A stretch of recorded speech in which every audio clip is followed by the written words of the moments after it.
Certinho. E aí, pessoal, tranquilo?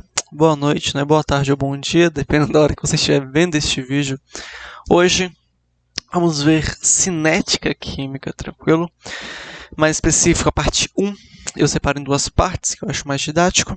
Tranquilo? A parte introdutória da cinética. Lembrando, cinética química é um dos assuntos que mais caem no Enem e em provas tradicionais, tranquilo? Então vamos lá. Pessoal, cinética química. O que é a cinética química, Rodrigo? Vamos lá.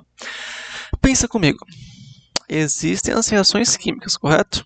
Seja de adição, decomposição, simples troca, dupla troca. Aquela em específico que você vê lá na química inorgânica, que é a frente A. A cinética vem de cinetismo. A cinética química é você determinar a velocidade para uma reação química. Rodrigo, as reações químicas têm velocidades específicas? Tem. Existem reações químicas que são mais demoradas, existem reações químicas que são mais rápidas, e existem reações químicas que são demoradas, que são tornadas rápidas com a adição de um catalisador, e tudo isso a gente vai ver hoje. Tranquilo? De maneira geral, a cinética química, só diminuir um pouco aqui a câmera. Na cinética química, tem uma mesma formulazinha igual lá que vocês verem na parte de cinética física, né? Que seria a relação de movimento por um espaço específico, que seria a variação de espaço pela variação do tempo, né? A velocidade média na cinética química se dá pela velocidade é igual à variação da quantidade. Vou pegar aqui pelo ponto fixo. Diminuir, startar o ponto fixo. Só mudar aqui um negócio, tá? Só um segundo.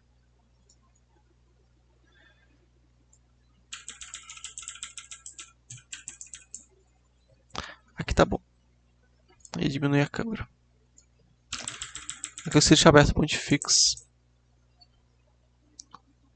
Travou. Diminuiu, fechou. Que está pela velocidade é igual à variação da quantidade, tranquilo? Essa quantidade pode ser número de mols, pode ser um volume específico, pode ser a concentração, tranquilo? E o tempo, tranquilo? Lembra que variação é o final menos o inicial, fechou?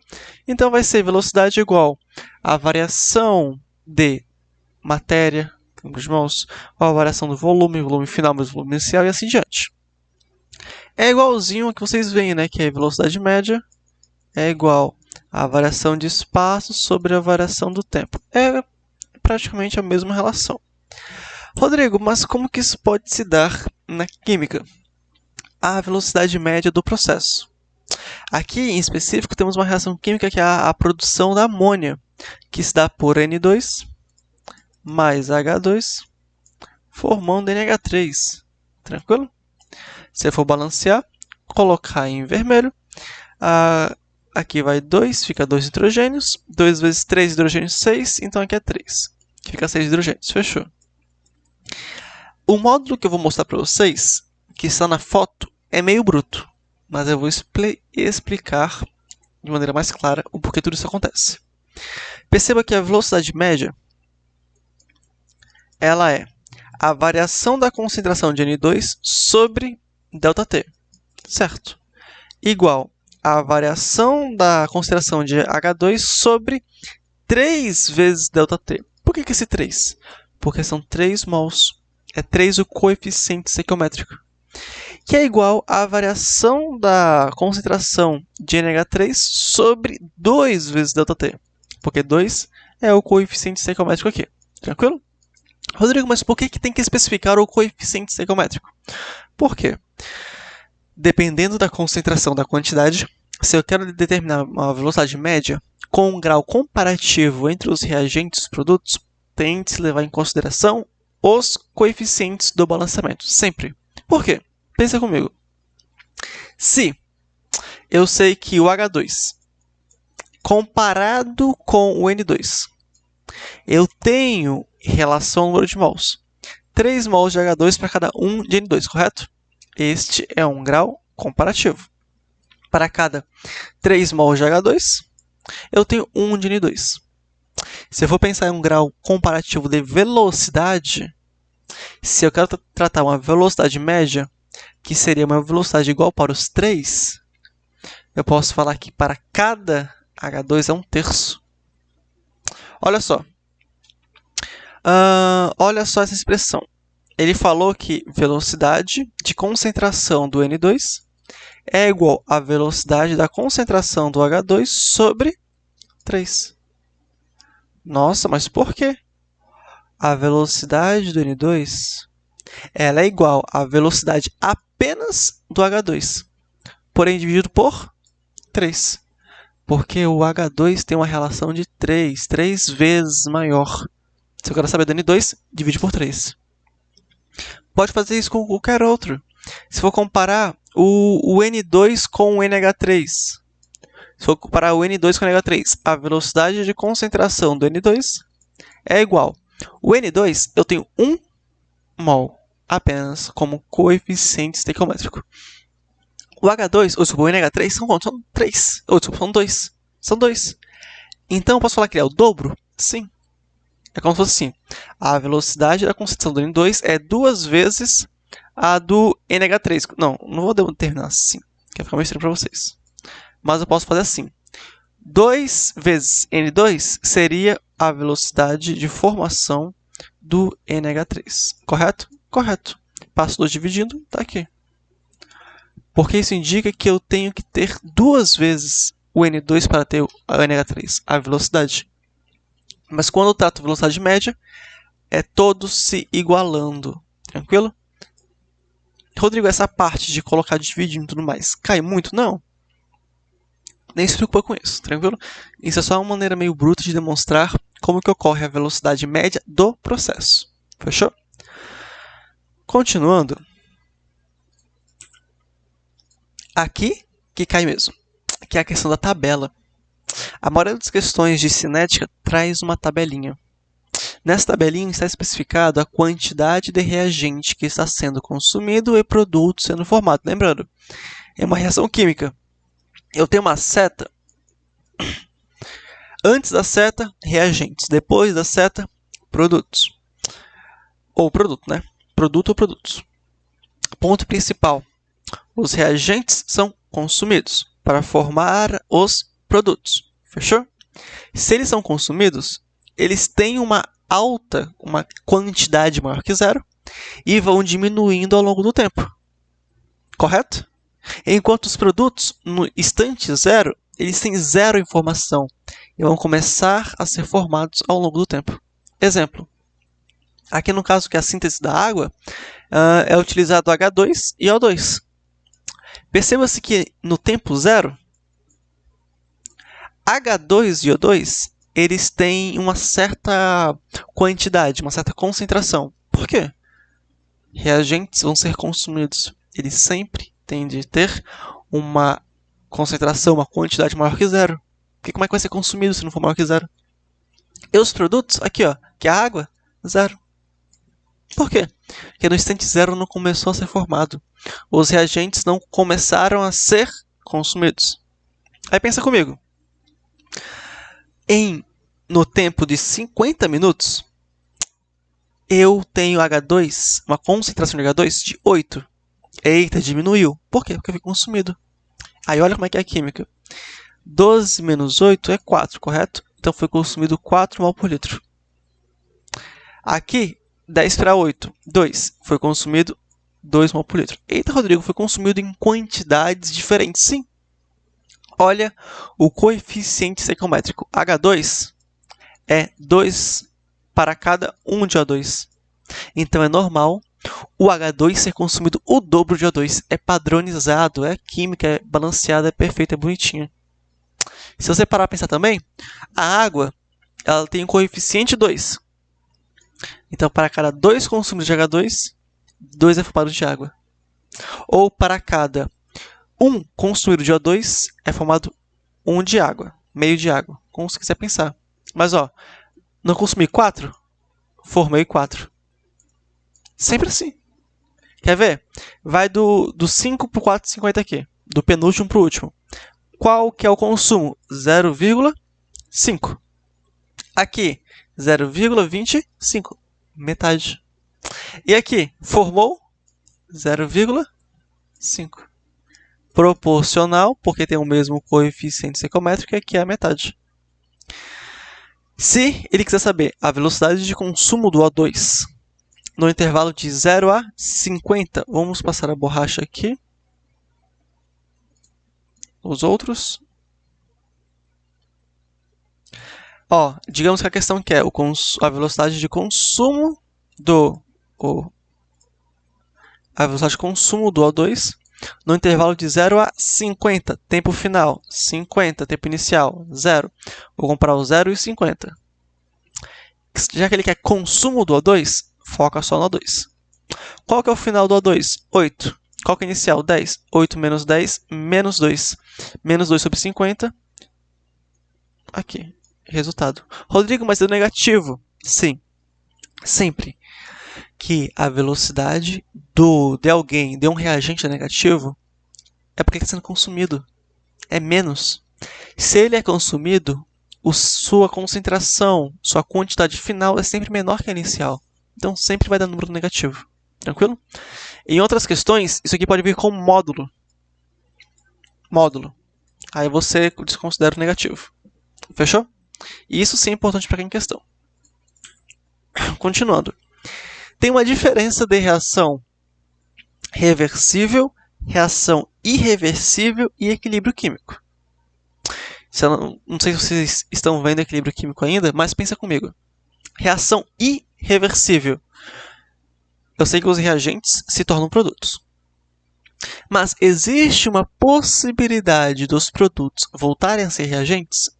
Se existir, é uma reação reversível. Se não existir, se o reagente se torna produto e não tem como ele voltar, é uma reação irreversível. Exemplo. Como é que eu posso demonstrar isso numa tabela? Pera aí. Como é que eu posso demonstrar isso em uma tabela? Aqui eu tenho reagente A e reagente B. Você vê que ele vai consumido, né? Está sendo consumido. Está sendo consumido. Chega um momento que ele tem o quê? 0 e 0. Ele foi totalmente consumido. E o produto, 0, 5, 18, 9, 10, 10. Aumentou até o seu limite de quantidade e parou. Cessou. O que isso especifica? Que o meu produto, em nenhum momento, voltou a ser reagente. Então, eu chamo de reação irreversível. Porque o reagente se tornou produto e o produto não voltou a ser reagente. Isso é destacado também por uma seta, apenas uma seta que chamamos de sentido direto, que é apenas o sentido de formação do produto.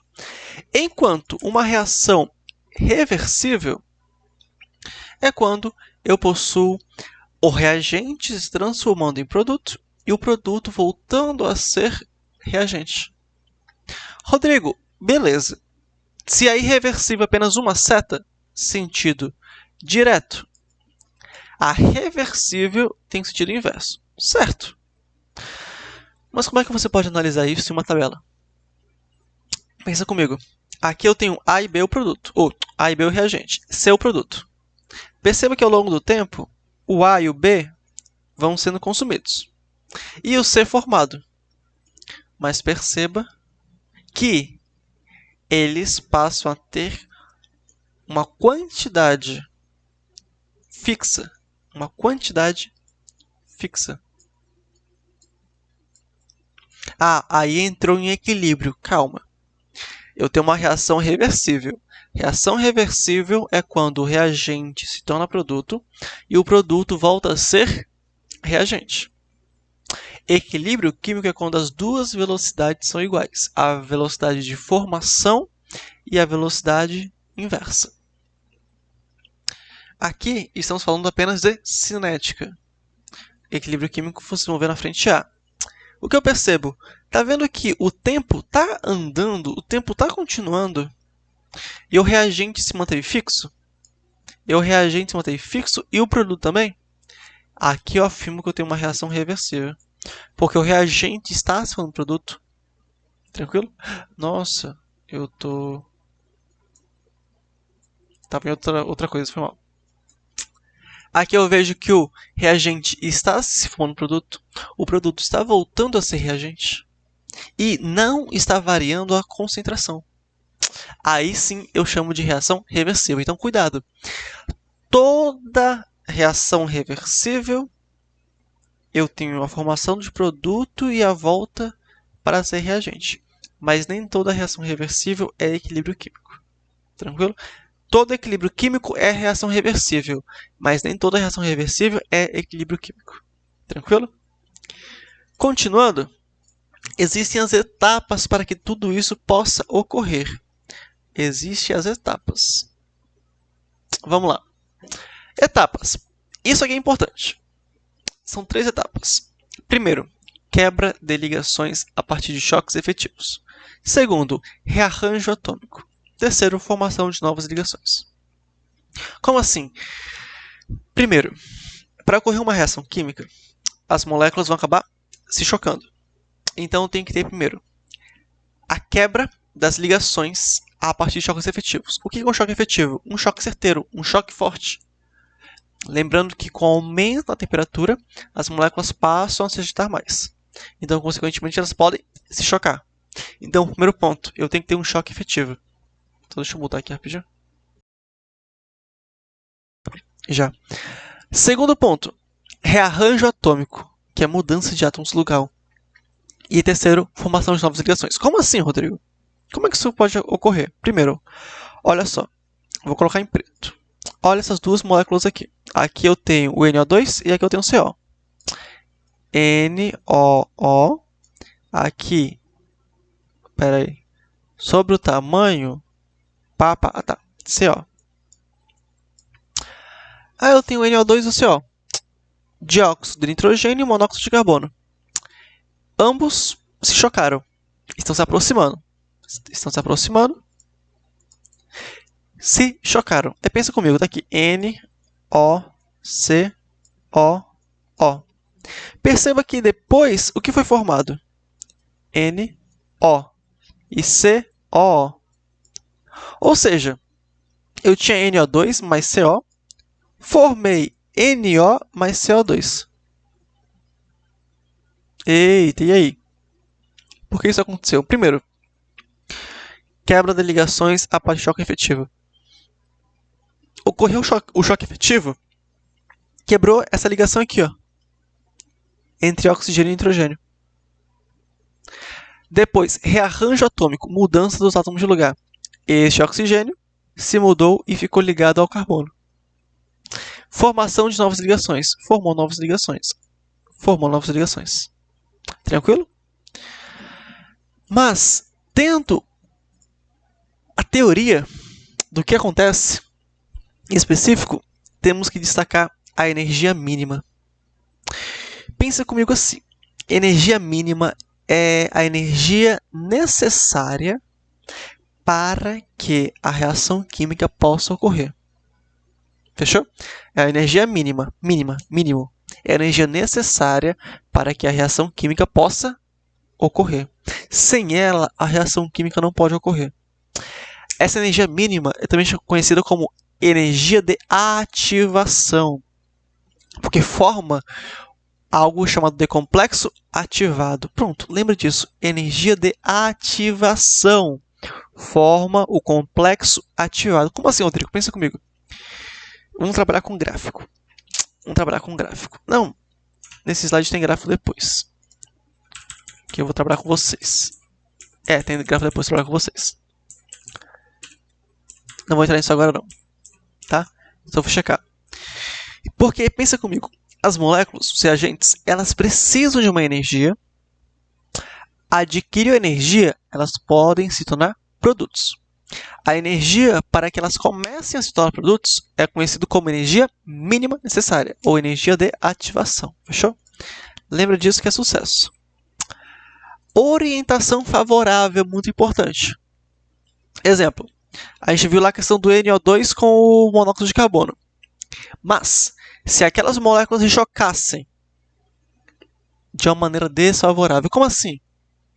Você viu que o oxigênio saiu do nitrogênio e se uniu ao carbono, mas porque o oxigênio bateu no nitrogênio e no carbono. E se não se batesse, ia formar? Não. Olha este exemplo. Aqui eu tenho o HI, H aqui, tá? I com HI. Eles estão se chocando lateralmente. Se chocou lateralmente. Olha o que formou. Hidrogênio, hidrogênio, iodo, iodo. Gás, hidrogênio, gás, iodo. Isto porque o hidrogênio se chocou com o hidrogênio e o iodo se chocou com o iodo. Rodrigo, beleza. Formou dois compostos a partir de dois reagentes, por conta de choque efetivo e orientação favorável, certo? Mas, se ocorresse um choque, só apenas hidrogênio e iodo, não ia acontecer nada. Se ocorresse um choque, Rodrigo, então, entre iodo e iodo, aí pode formar o I2? Não. Por quê? Porque o hidrogênio e o hidrogênio não se chocaram, não foi efetivo. E se ocorresse o choque, hidrogênio e hidrogênio, e o iodo e iodo não se chocassem, também não ia ocorrer. Então, o primeiro ponto era energia mínima necessária. Segundo ponto, orientação favorável. Ah, Rodrigo, essa teoria das colisões é meio viajada. Não. É tudo uma questão de, se eu quero formar um produto através de um choque efetivo, tenho de ter o quê? Uma colisão a partir do ponto de vista do que irá ser formado. Se vai formar H e H e I e I, tem que chocar o H e o H com o I com o I. Fechou? Frequência de choques. Esse aqui é mais tranquilo. Se eu estou falando da teoria das colisões, a frequência de choques é ligada. Por quê? Quanto mais choques eu tiver, maior a probabilidade de eu ter a orientação favorável. Maior a frequência de choques, maior a probabilidade de eu formar um produto. Fechou? Diretamente proporcional. Como a gente falou sobre o complexo ativado, vamos entrar nisso agora. O Ca. Pensa comigo assim. Vou desenhar um gráficozinho aqui na lateral esquerda. E imagina o seguinte. Vou fazer de preto agora. Imagina que aqui você tem um reagente. Tranquilo? Aí, esse reagente, ele quer se formar produto. Fechou? No eixo Y, vamos colocar assim, variação de energia. E no eixo X, o tempo. Alguns colocam tempo, outros colocam temperatura, tanto faz. O reagente quer se tornar produto. Ele vai se tornar assim? Pá! Se tornou? Não. Tudo é uma questão teórica das colisões, onde o reagente ele vai absorver energia, absorveu, formou. Eita, Rodrigo, mas absorveu muita energia? Sim. Porque esse pico de energia que eu vou colocar em vermelho é o que chamamos do Ca, o complexo ativado. E ali é a energia mínima necessária para que ocorra a produção. Então, pensou em Ca, pensa no topo da montanha. Ah, Rodrigo, então o reagente ele absorve energia, consegue energia mínima e só no produto? Certo, sempre assim. Ele precisa dessa energia mínima necessária para se tornar produto, sempre. Tranquilo? Aí, ponto principal. Chegou no Ca, que é um complexo ativado, é um composto instável, foi um produto. Perceba o seguinte, vamos lá voltar lá em termoquímica. O reagente tem menos energia que o produto, certo? Ou seja, o reagente buscou absorver energia para se tornar produto, certo? Então eu sei que isso aqui é um processo o quê? Endotérmico. Viu que é tudo ligado? Endotérmico.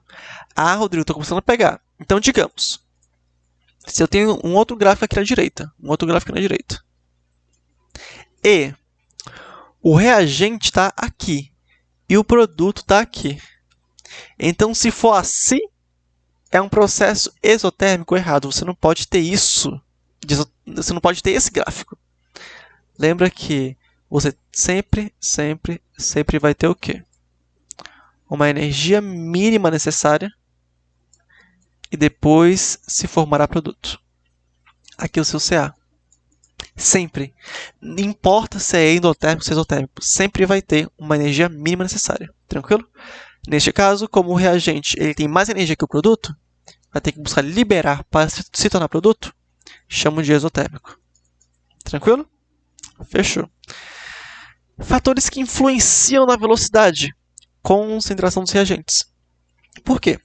Lembra que concentração é igual a quantidade do soluto sobre o solvente, né?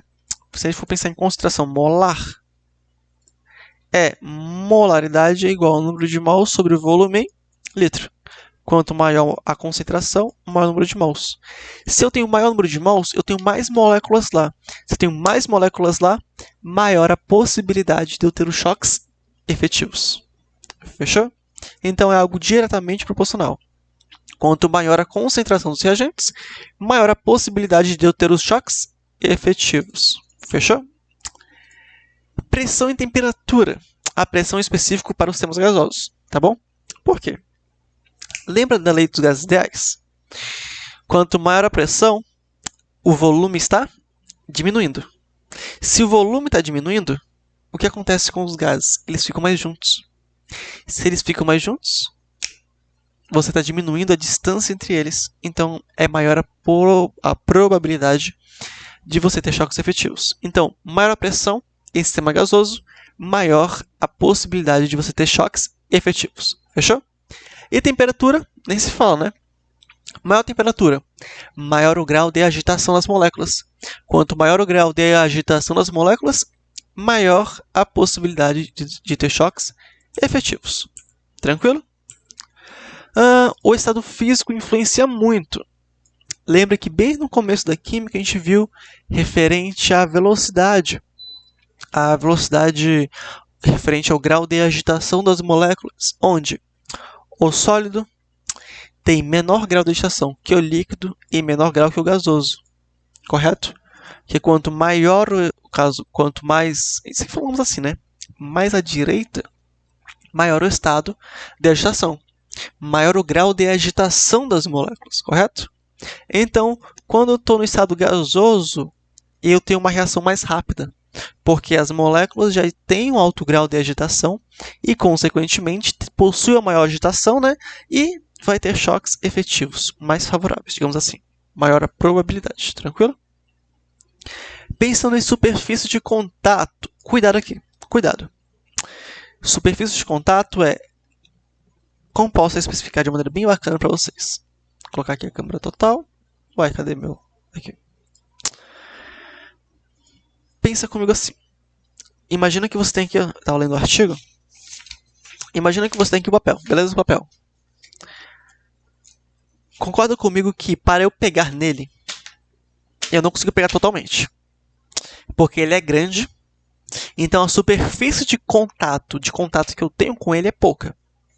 Mas se eu pegar um pedacinho dele, eu consigo pegar nele totalmente. Por quê? Quanto menor o item, maior a superfície de contato.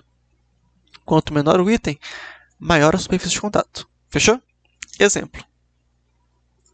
Se falarmos de grão e pó, você consegue pegar mais facilmente ou ter maior superfície de contato os grãos ou o pó? O pó. Então, o pó ele possui maior superfície de contato. Por que, exemplo, o chocolate? O chocolate ou chocolatado Nescau ele é em pó. Não é uma barra sólida. Por conta da superfície de contato. Assim, você fazendo o seu Nescau mais rápido. Quem já tomou ovo maltine e abre, e esquece de fechar, e você pega e deixa lá em cima do armário, algo do tipo, você vê que ele é pedra. Ele vira uma pedra. Por quê? É porque as moléculas de água se incorporam nele e ele fica sólido rapidamente. As moléculas de água entram, né, com toda a umidade do ar, ele pedra rapidamente. Mas você pega, coloca no Nescau, coloca no leite e tenta fazer seu ovo maltine. Demora muito. Por quê? Superfície de contato. Quanto maior o tamanho, menor a superfície de contato. Quanto menor o tamanho, maior a superfície de contato, tranquilo? Então, dependendo da superfície de contato, o pó, como tem maior superfície de contato, vai ter maior velocidade. Deixa eu colocar o microfone assim, que é melhor. O pó, por ter menor tamanho, ou seja, maior superfície de contato, vai ter maior velocidade. Tranquilo? Continuando, pessoal. Catalisadores. Aqui é um assunto bacana. Catalisador. Falou catalisador, pensa no seguinte. Pensa em acelerar o processo. Pensa em acelerar a reação química. Pensa no catalisador como um nitro. O nitro de um carro. Pensa no catalisador como um nitro de um carro. Eles são substâncias que vão trazer um meio alternativo, um atalho, um caminho para a sua reação química ocorrer. Tranquilo? Então, uma reação química que demoraria tipo 5 minutos, com a adição de catalisador, passa a ser 1 minuto, 1,5, dependendo da reação química e dependendo do catalisador. Fechou? Mas falou em catalisador, lembra de acelerar o processo. Mas, Rodrigo, como é que ele acelera o processo? Aí que a gente volta para cá. Os gráficos termocinéticos. A gente acabou de falar sobre eles, né? Onde eu demonstrei a isotérmica e a endotérmica. Aqui nesse aqui ele está com a entalpia, né? Pensa comigo. Eu tenho um reagente. Formou o complexo ativado. Voltou para o produto. Tranquilo? Aí pensa comigo o seguinte. Sei que é uma reação isotérmica, porque o reagente tem maior energia que o produto. Então vai ter que liberar. Fechou. Uma coisa eu quero de vocês. Vou fazer em azul. Tá vendo essa linha do reagente? A distância da linha do reagente até o complexo ativado, você vai tratar como a velocidade da reação. Quanto maior for essa distância, maior a velocidade. Desculpa. Quanto maior for essa distância, maior a demora. Quanto menor for a distância, mais rápido vai ser. Tranquilo?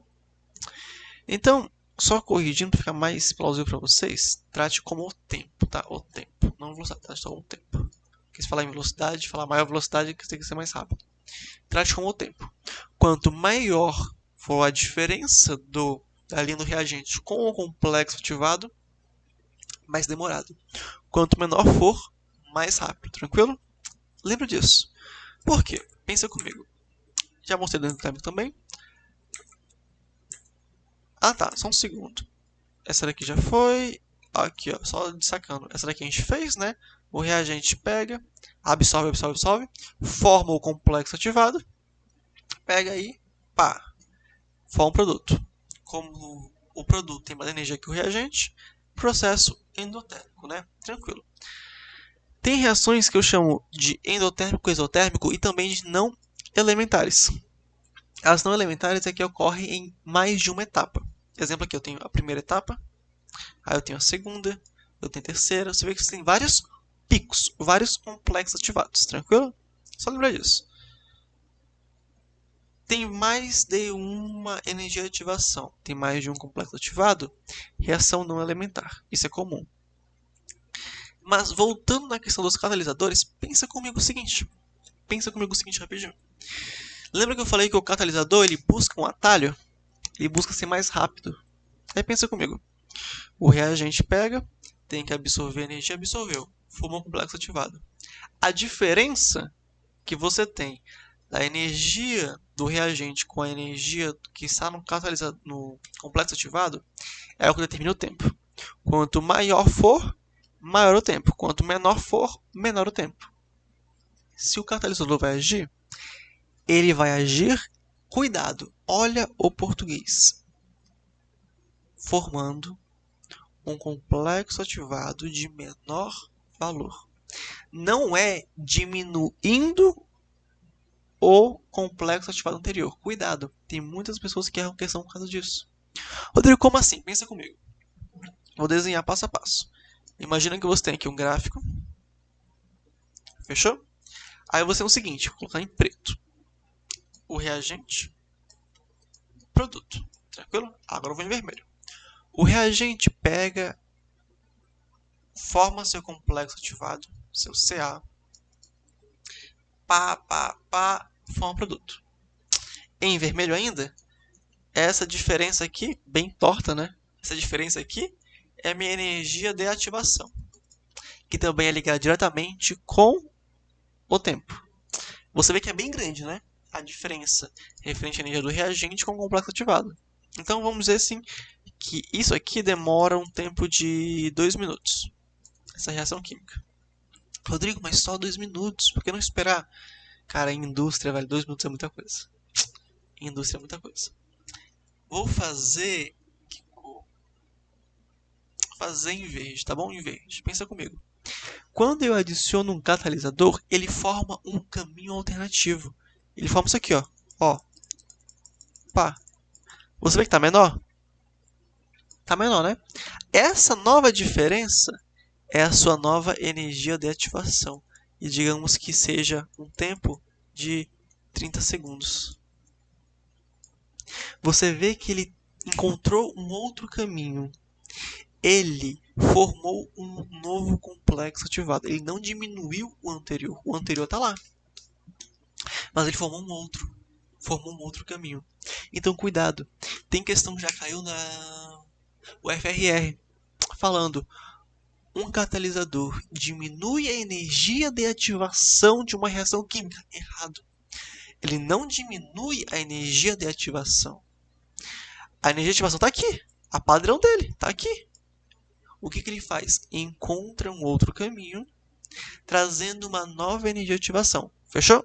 Falou em catalisador, acelera a reação química, encontrando um caminho, onde este caminho pode também ser trago por mais de uma etapa. Eita, Rodrigo, ferrou tudo agora. Como assim? Pensa comigo. Aqui eu demonstrei apenas uma coluna, né?